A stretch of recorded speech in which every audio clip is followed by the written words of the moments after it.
కరీంనగర్ నుంచి వచ్చినాడు. అది సినిమాని మనకి దీనికి ఎల్లలు ఉండవు, హద్దులు ఉండవు. దీనికి ఆ సినిమానా ఈ సినిమానా అని కాదు, ఇది మన సినిమా. ఇది మన దేశపు సినిమా, మన నేల సినిమా, మన నేల నుంచి పుట్టిన దర్శకుడు. ఇలాంటి అద్భుతమైన దర్శకుడు నన్ను ఇలా చూడాలని చెప్పేసి ఊహించుకొని ఇలా కావాలని చెప్పి తపన పడి, నాకు హార్స్ రైడింగ్ నాకు రాదు. నాకు గబ్బర్ సింగ్ షూటింగ్ టైంలో నాకు తీసుకెళ్ళి మన గుజరాత్లో తీసుకెళ్ళి గుర్రం తీసుకొచ్చారు. దేనికన్నా నేను మామూలుగా నడిచి వస్తే ఈ విలన్స్ని కొట్టచ్చామనుకుంటే, లేదు గుర్రం మీద రావాలని అంటారు. నాకు అప్పుడు దాకా హార్స్ రైడింగ్ తెలియదు. నాకు గుర్రం పట్టుకొని నడవడం అలవాటు, కానీ హార్స్ రైడింగ్ తెలియదు. కానీ మనోడు అడిగాడు కదా, చేసేద్దామని చెప్పి గుర్రం మీద ఎక్కి దాని చెవిలో ఒకటే చెప్పాను, నన్ను జాగ్రత్తగా తీసుకెళ్ళి వదలని గుర్రంతో ఒక్కొక్క మాట చెప్పాను. అది మిరాక్యులస్గా నన్ను తీసుకెళ్ళింది. అంటే నన్ను ఎందుకు చెప్తున్నాను, ఇది మనిషి నన్ను ఎంత కోరుకున్నాడో నన్ను చాలా ఆశిస్తాడు. నేను ఏదైనా నేర్చుకోవడానికి సంసిద్ధతో ఉంటాను తప్ప, అన్నీ ఒకటికి అన్ని అద్భుతాలు, అన్ని క్వాలిటీస్ ఎలా ఉంటాయి, అన్ని టాలెంట్స్ ఒక మనిషిలో ఉండవు కదా. కానీ ఒకసారి సినిమాకి ఏంటంటే స్పాంటేనియస్గా అన్నీ నేర్చుకోవాల్సి వస్తుంది ఒక్కోసారి.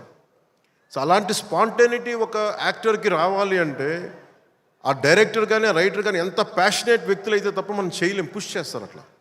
సో అలాంటి అద్భుతమైన దర్శకుడు ఈరోజు హరీష్ శంకర్ ఈ సినిమాకి పడ్డ తపన కానీ, రహీం బాబులు డైరెక్షన్ టీం పడ్డ తపన కానీ, ఎడిటింగ్ టీం పడుతున్న శ్రమ కానీ, మ్యూజిక్ టీం పడుతున్న శ్రమ కానీ, వీటన్నిటినీ ఒక క్యాప్టెన్గా, ఒక షిప్ క్యాప్టెన్గా తను ముందుకు తీసుకెళ్లే విధానం హరీష్ శంకర్కి మనస్ఫూర్తిగా నేను నా అభినందనలకు మించి వీటన్ని నా గుండెల్లోంచి నా ప్రేమపూర్వకంగా తెలియజేస్తాను. Hats off to Harish, you have done a brilliant job and wonderful job. Harish శంకర్కి మనం చెప్తా ఉన్నాను, చాలా కమిటెడ్ వ్యక్తి. నేను ఒకటేం చెప్తుంటే, అనవసరమైన కాంట్రవర్సీస్కి వెళ్ళగా బాబు నువ్వు వదిలేసి అని చెప్తా ఉంటాను. ఏంటంటే ఇందాక అన్నాను కదా, మన సుమా గారు అడిగితే ఆ ఇచ్చి పడేసే గోత్రం నాది కదా హరీష్. నేను తీసుకుంటాను, దెబ్బలు తీసుకుంటాను, మావాడు తీసుకోడు, ఇచ్చేస్తాడు తిరిగి. అంటే ఇలాంటి వాడు నా ఉద్దేశంలో ఈ రోజున ఒక రోజున మన తెలంగాణ నేలకి పనిచేస్తాడు, మన భారతదేశానికి కూడా పనిచేస్తాడు. అంత సత్తా ఉన్నాడు, చాలా పాండిత్యం ఉన్నవాడు, గొప్ప dialogue writer, story writer, and amazing director. అలాంటి డైరెక్టర్ నన్ను ఊహించుకొని నేను చాలా చేయలేను, నాకు నేనుగా నేను ఊహించుకోలేను నేను నా గురించి. కానీ ఇలా బాగుంటుంది, మీ మనసులో ఆకాంక్షలు ఎలా ఉంటాయి, ఏం చేస్తాడు అని చెప్పి రాసుకొని నా చేత చేయించి ఇవన్నీ మీకు ఈరోజు నాకు సినిమా గురించి మీరు చూడండి అద్భుతంగా ఉంటుందని చెప్పడం నాకు ఎప్పుడు ఎబ్బెట్టుగా ఉంటుంది, ఇబ్బందిగా ఉంటుంది. నా సినిమా నేను అమ్ముకోలేను, చూడండి అని చెప్పలేను. కానీ నాకు సినిమా డబ్బింగ్ అప్పుడు చూస్తాను, లేదంటే నేను టెక్నికల్ ఆస్పెక్ట్స్ చూసేటప్పుడు ఉండేది. కానీ ఈ సినిమాను చూస్తున్నప్పుడు ఖచ్చితంగా గబ్బర్ సింగ్ తర్వాత అలాంటి విజయం సాధించాలనేది మీ అందరి ఆశయాలతో ఖచ్చితంగా అది గబ్బర్ సింగ్ అంత విజయం సాధిస్తానని చెప్పి నేను మనస్ఫూర్తిగా నేను కోరుకుంటున్నాను, అభిలాషిస్తున్నాను. కాదు ఇది నేను ఎక్కువ ఎందుకు చెప్పట్లేదంటే, ఫైనల్ వర్డిక్ట్ ఎప్పుడు ప్రజలదే, అభిమానులది, తెలుగు ప్రేక్షకులది. మీరు ఏం నిర్ణయిస్తారో ఇది మీ చేతిలో ఉంది. కానీ మా నుంచి తప్పు లేకుండా అయితే సినిమా చేశాం. ఒక యాక్టర్గా నేను కావచ్చు, టెక్నీషియన్స్గా కావచ్చు, హరీష్ శంకర్ స్క్రీన్ ప్లే కావచ్చు, నిర్మాతల తాలూకు ప్రొడక్షన్ వాల్యూస్ కావచ్చు, టెక్నికల్ ఎఫర్ట్స్ కావచ్చు, నాతో పాటు యాక్ట్ చేసిన నటీనటులు కావచ్చు, మేము మా జాబ్ చాలా బ్రిలియంట్గా చేసాం, బెస్ట్ ఎఫర్ట్స్ పెట్టాం ఇన్ గివెన్ సర్కమ్స్టాన్సెస్. ఇది గబ్బర్ సింగ్ అంత విజయం సాధించాలని మనస్ఫూర్తిగా నేను కోరుకుంటున్నాను. సినిమా కూడా చాలా ఎంగేజింగ్గా ఉంది, ఎంటర్టైనింగ్గా ఉంది అనిపించింది నాకు చూస్తూ ఉంటే. సో ఇది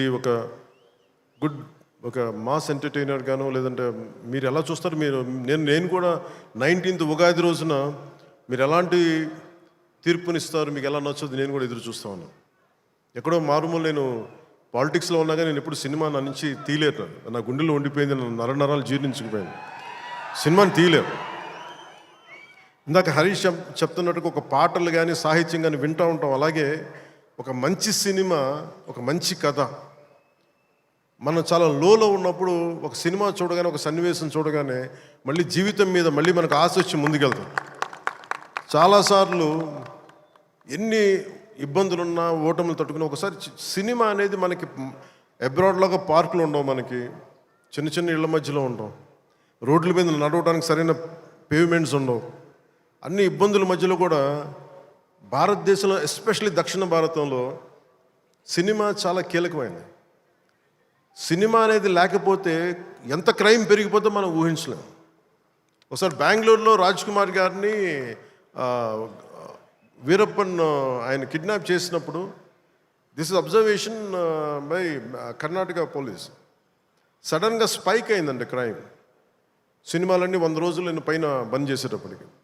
మీరు సినిమాల్లో నిజంగా కొన్ని ఇబ్బందులు ఉంటాయి, ఒకసారి మరి ఎక్కువ మంది గుమిగూడవచ్చు, ఇవన్నీ ఉంటాయి. కానీ సినిమాని తెలుగు ప్రేక్షకుల నుంచి కానీ భారతదేశం నుంచి కానీ తీయలేం. Entertainment is the soul of this nation. అది మన సంస్కృతాలకు మూలాలు ఇవన్నీ. అందుకని ఈ సినిమాని తీసేయలేం మన జీవితాల్లో నుంచి.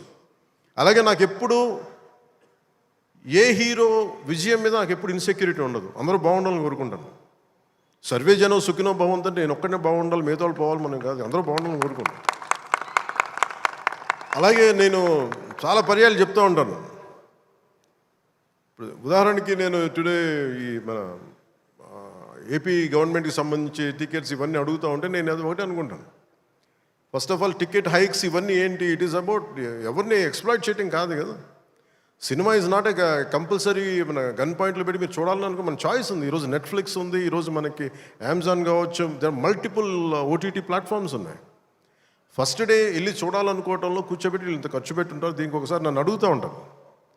నా సినిమాలకి నేను ఇంకా తక్కువ రేట్లు ఇచ్చుకున్నాను, కానీ మిగతా హీరోల సినిమాలకి నేను ఎక్కువ రేట్లు ఇచ్చిన చెప్పి తెలియజేసాను. నా దగ్గరికి వస్తారు, అస్సలు నాకు సంబంధం లేదు, నేను ఏదైనా ఉంటే నేను ఒకటే అడుగుతాను. ఆంధ్రప్రదేశ్కి ఏదైనా సినిమాలు వచ్చి మిగతా హీరోలు నిర్మాతలు వచ్చినప్పుడు నేను ఒకటే అడుగుతాను, మీరెవ్వరూని దేహి అనకండి దయచేసి. మీరు దేహి అంటూ నాకు మీరు ఎంత కష్టపడి తీస్తారో నాకు తెలుసు. పైగా మీరు పెంచిన ప్రతి రూపాయిలో యు పే 18% జిఎస్టీకి వెళ్తుంది. వదిలేస్తే ఎవరో బ్లాక్లో టికెట్లు అమ్ముకొని మళ్ళీ అది క్యాష్గా వెళ్ళిపోద్ది. అది గవర్నమెంట్కి రెవెన్యూ కాదు, ఎవరికి. అందుకని చెప్పి దీన్ని బేస్ చేసుకొని నేను ఆంధ్రప్రదేశ్కి ప్రత్యేకించి అది ప్రభుత్వం ఎన్డీఏ ప్రభుత్వం కాబట్టి నేను మనస్ఫూర్తిగా ఇర్రెస్పెక్ట్ ఆఫ్ హీరో, పుష్ప కావచ్చు, లేదంటే మన జూనియర్ ఎన్టీఆర్ గారు కావచ్చు, మహేష్ గారిది కావచ్చు. మహేష్ గారు వచ్చిన రిలీజ్ అయిందో లేదో తెలియదు కానీ నాకు ఈ మధ్యకాలంలో ఏ సినిమా వచ్చినా కానీ ఇంక్లూడింగ్ కల్కి ప్రభాస్ గారి కావచ్చు, ఇంక్లూడింగ్ మన కాంతారా కూడా కర్ణాటకలో తెలుగు సినిమా పోస్టర్లు కూడా పడకూడదు అని అన్నా కానీ నేను కాంతారాకి ఆ వివక్ష చూపించలేదు. అదే మనది భారతదేశపు సినిమా, అది ఎక్కడైనా ఆడాలి. ఇది ఇది ఇది మన ఒక్కరిది కాదు, ఇది మన అందరం బాగుండాలని కోరుకుంటాం. సో అలాంటిది ఈ సినిమా, ఈ కలెక్షన్స్ ఇవన్నీ ఏంటంటే నాకు ఆ పిచ్చి లేదు. నాకు నా సినిమా పిచ్చి కలెక్షన్ ఏముంటుందని అన్నిటిని దాటి అలా ఏం ఉండదు. ఏంటంటే సినిమా బాగుంటే ప్రేక్షకులే 10 సార్లు చూస్తారు, 100 సార్లు చూస్తారు. మన చేతిలో ఉన్నది పని చేయడం. సో తెలుగు సినిమా అనేది ఇర్రెస్పెక్టివ్ మనం ఈ ఫ్యాన్ వార్డ్స్ ఇవన్నీ చూస్తూ ఉంటాను. నాకు చాలా మీరందరూ ఏకాభిప్రాయం అంటే మీకు ఒక డెఫినెట్గా మన ఇంకొక హీరో మనకి ఇష్టం, అది చూడాలి. కానీ అబ్యూజివ్గా ఉండిపోవటం, ఆన్లైన్ వార్డ్స్ అబ్యూజివ్గా అయిపోవటం, ఇది ఒక రైట్ వాతావరణం అనిపించదు నాకు. నేను పర్సనల్గా చెప్తాను కదా, మీ బీయింగ్ ఏ హీరో నేను చెప్తాను కదా, అందరి హీరోల అభిమానులు నేను చాలా గౌరవిస్తాను. ఎందుకంటే నాకు ఏ హీరోతో నాకు విభేదాలు లేవు. నాకు ఏ హీరో సాధించిన విజయం మీద నాకు చిన్నపట్ల ఇది కూడా ఉండదు. నాకు అందరూ బాగుండాలి, మనస్ఫూర్తిగా మీరు విజయం సాధించాలి. ఎందుకంటే నేను ఒక్కడిని అన్ని సినిమాలు చాలా ఈరోజు కాదు, అనేక సందర్భాల్లో చెప్పాను. నేను చేస్తే మహా చేసే సంవత్సరానికి ఒక సినిమాను 2 సినిమాలు చేస్తాను, నిజంగా హీరోగా ఫుల్ ఫ్లెడ్జ్గా ఉన్నా. కానీ ఇప్పుడు ఆ పరిస్థితి కూడా లేదు. అలాంటిది ఇన్ని థియేటర్లు ఇంత ఇన్వెస్ట్మెంట్ రావాలి అంటే 100 సినిమాలు వస్తే తప్ప నిజంగా అక్కడ థియేటర్లు పోషింపలేదు. దాని తద్వారా ఉపాధి ఉంటుంది అందరికీ. అందుకని సినిమాలు బాగుండాలి, అందరూ చూడాలని కోరుకుంటాను తప్ప దాంట్లో మన సినిమా కూడా ఆడాలని నేను కోరుకుంటాను. ఒక హీరోగా నా ఒక ధర్మం, నా ప్రొడ్యూసర్స్ బాగుండాలని కోరుకుంటాను. నా సినిమాకి నేను చాలా లో టైంలో ఉన్నప్పుడు భీమ్లా నాయక్ అనే సినిమాకి మీరు నిలబడిన విధానం నేను మర్చిపోలేను నా అభిమానులకి. ఒకసారి అనుకుంటా, నేను మీరు కనుక లేకపోతే పవన్ కళ్యాణ్ అనేవాడు లేడు. ఒకసారి నాకు సభకు వచ్చే వరకు నేనేం మాట్లాడాలో నాకే పెద్ద అవగాహన ఏమి ఉండదు. కానీ మిమ్మల్ని చూశాక ఒకటే చెప్పాలనిపిస్తుంది, మీ నుంచి నాకు 2 గుండెల దూరం అంతే. నా గుండె నుంచి మీకు ఎంత దూరం అంతే, అంతకుమించి మనందరి మధ్య 2 గుండెల దూరం అంతే. I love you.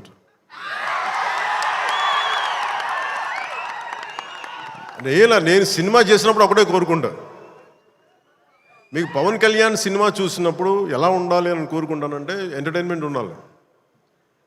ఆర్ట్ సినిమాలో ఉండకూడదు, కొంచెం ఎంటర్టైన్మెంట్ ఉండాలి, చిన్న ఉత్సాహం రావాలి, చిన్నపాటి సామాజిక అవగాహన స్పృహ ఉండాలి, దేశం మీద చిన్నపాటి భక్తి ఉండాలి, భక్తి పెంపొందించేలా ఉండాలి. ఇవన్నీ ఒక కలెక్టివ్ థాట్ అన్నీ సరైన కమర్షియల్ మీటర్లో దొరికితే ఎలా ఉంటుందో ఈ సినిమా హరీష్ శంకర్ నిర్దేశకత్వంలో, ఆయన దర్శకత్వంలో నేను ఏమైతే ఇలా ఉంటే బాగుంటుందని కోరుకుంటానో అవన్నీ చాలా పొందిగ్గా ఒక భగవంతుడికి ఒక మాల్లా కూర్చాడు. ప్రేక్షకులుగా ఆ మాల వేయడానికి సిద్ధంగా ఉన్నాను హరీష్ శంకర్. మీరు this film will definitely I think entertain you. అంటే నాకేంటంటే డికేడ్స్ నుంచి, లాస్ట్ 2.5 డికేడ్స్ నుంచి నాకు ఏ సినిమా చెప్పుకోవడం నాకు తెలియదు. తొలి ప్రేమ కూడా ఆడినప్పుడు, నా ఫస్ట్ సినిమా ఆడినప్పుడు కూడా, అంటే మేబీ నా 3rd 4th సినిమా, నాకు తెలియదు అది ఎంత హిట్ అయిందని కూడా తెలియదు. అలాగే మన ఓజీ హిట్ అయినప్పుడు కూడా నాకు తెలియదు. అంటే నాకేమనుకుంటానంటే మన పని అయిపోయింది కదా, మీరు చొక్కాలు చించుకుంటారా, థియేటర్లో ఏం చేస్తారో నాకు తెలియదు నాకు. అలాగే ఈ సినిమా మీకు అత్యంత అద్భుతమైన వినోదం ఇవ్వాలి, మీకు జోష్ని ఇవ్వాలని మనస్ఫూర్తిగా కోరుకుంటూ మీ అందరికీ మరోమారు ఒకటి, నా కుదిరినంత వరకు అంటే నేను చాలాసార్లు అనుకున్నాను, ఒకసారి సినిమాలో పాలిటిక్స్లోకి వెళ్ళి సినిమాలు వదిలేస్తే బెటర్ అనిపిస్తే ఒకసారి. కానీ ఏమనిపిస్తుంది అంటే దానికి రీజన్ ఏంటంటే, కనీసం నన్ను చాలామంది మాట్లాడుతూ ఉంటారు, కొంతమంది నేనంటే పడని రాజకీయాలు ఉండే వ్యక్తులు కొంతమంది. నాకేమనిపిస్తుందంటే అలాగే నాకేమనిపిస్తుందంటే, రాజకీయాలు ఉండే వాళ్ళందరికీ కాంట్రాక్టులు చేసుకుంటారు, వాళ్ళందరికీ వ్యాపారాలు ఉన్నాయి. నాకు సినిమా ఉంది, కాకపోతే నేను కూర్చోబెట్టి మొత్తం పనులు అన్నీ వదిలేసి, బాధ్యతలు వదిలేసి నేను సినిమాలు చేయట్లా. కనీసం ప్రతి మనిషికి 8 hours డ్యూటీ చేయాలి. అది కనీసం బేసిక్ రూల్, అది 8 hours. అలాంటిది నేను 16 గంటలు పనిచేస్తాను, 14 గంటలు పనిచేస్తాను.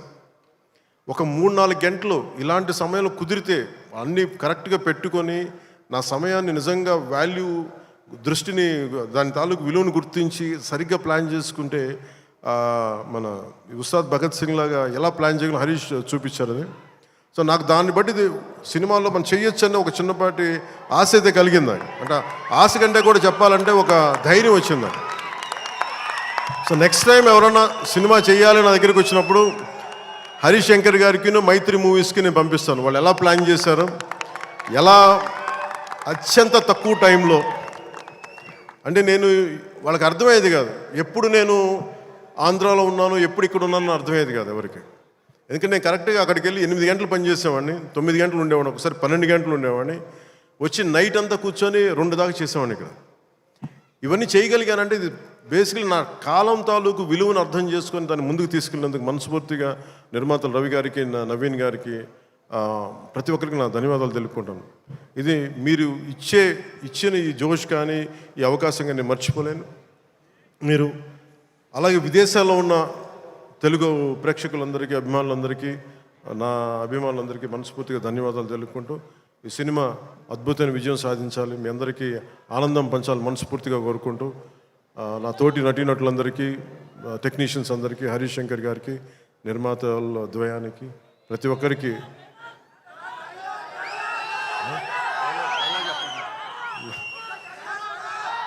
నా ధన్యవాదాలు తెలుపుకుంటున్నాను.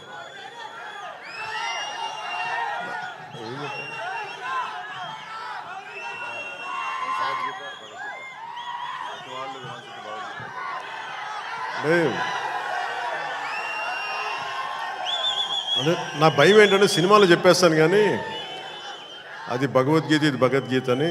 నా భయం ఏంటని చెప్తాను. నేను చాలా దైవభక్తుడిని.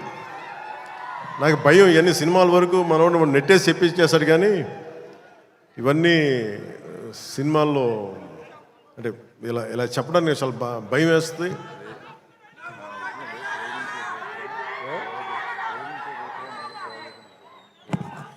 అంటే ఇచ్చి పడేసి ఇవన్నీ కాకుండా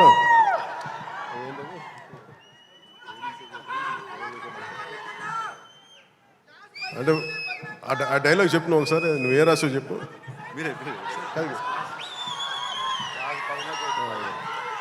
అంటే ఏంటన్నా ఇచ్చి పడేసే గోత్రం ఏంటన్నా, అంటే ఈయన రాసింది ఏంటంటే ఇచ్చి పడేసే గోత్రం ఇరగదీసే నక్షత్రం అని. అంటే నేను అలా చెప్పలేను. నా నిజ జీవితంలో నేనేం చెప్పగలను? మిమ్మల్ని ప్రేమించే గోత్రం ఉండదు.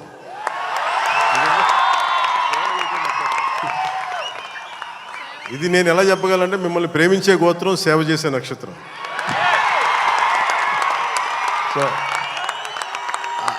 సో నేను డైలాగ్ చెప్పండి ఇదే చెప్పగలను తప్ప. సో మీ అందరికీ ధన్యవాదాలు తెలుపుకుంటూ ఈ పోలీస్ గ్రౌండ్స్ ఇచ్చిన తెలంగాణ రాష్ట్ర ప్రభుత్వానికి, గౌరవ ముఖ్యమంత్రి శ్రీ రేవంత్ రెడ్డి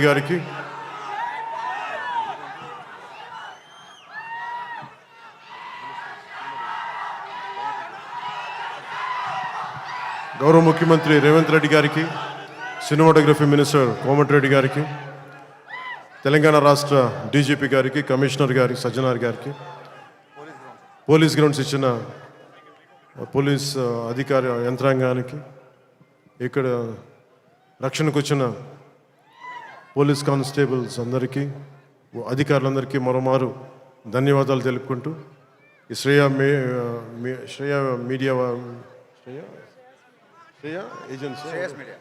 శ్రేయస్ మీడియా వారికి మనస్ఫూర్తిగా నా ధన్యవాదాలు తెలియజేసుకుని సెలవు తీసుకున్నాను. జై హింద్. పవన్ కళ్యాణ్ గారు హరిశంకర్ గారు ఒక చిన్న లీక్ ఏదో ఉందన్నారు సినిమాకి సంబంధించి. ఆ లీక్ ఏదో పవన్ కళ్యాణ్ గారి సమక్షంలో మీరు చెప్తే. ఉగాది శుభాకాంక్షలు. అందరికి ఉగాది శుభాకాంక్షలు చెప్పండి. ఉగాది రోజు రిలీజ్ అవుతుంది.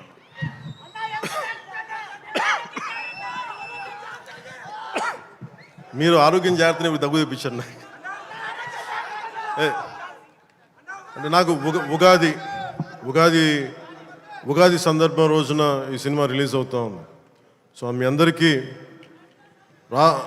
మన తెలుగు రాష్ట్రాల్లో ఉన్న ప్రజలందరికీ, అలాగే భారతదేశంలో ఉగాది జరుపుకున్న ప్రతి ఒక్కరికి ఉగాది శుభాకాంక్షలు తెలియజేసుకున్నాను. Love you. అలాగే ఉగాది రంజాన్ రెండు కలిసి వచ్చినాయి ఈసారి. అందుకని పక్కన వచ్చిన పక్క రోజులు. అలాగే రంజాన్ శుభాకాంక్షలు కూడా మనస్ఫూర్తిగా తెలియజేసుకున్నాను. చెప్తా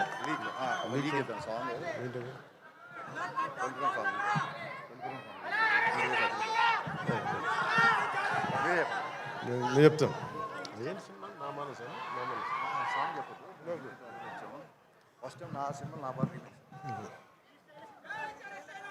అంటే లీక్ ఇవన్నీ అంటే సినిమాలో ఏం పెట్టారని. ఇందాక శ్రీలీల గారు డాన్స్ లేదు అంటే నాకు డాన్స్కి మించిన సాంగ్ ఒకటి చేశారు ఆవిడ. So very beautiful song. అది మీకు తిరిగి ఇందాక సుమా గారు చెప్పినట్టుగా చాలా దశాబ్దాల క్రితం అప్పుడెప్పుడో నేను చాలా సినిమాలు చేస్తున్నప్పుడు మీకు గుర్తుండే ఉంటుంది కదా, చాలా రోజుల క్రితం, కొన్ని శతాబ్దాల క్రితం ఆ మర్చిపోయిన నా భావనని తిరిగి ఈ సినిమాలో హరీష్ గారు తీసుకొచ్చారు దాన్ని. అది ఇందాక మీకు కనిపించే ఉంటుంది. ఇందాక ట్రైలర్లో కూడా దాని తాలూకు ఆ చిన్నపాటి ఆలాపన అనేది కనిపిస్తుంది. అది నేను నిజంగా చాలా ఎంజాయ్ చేస్తున్నప్పుడు.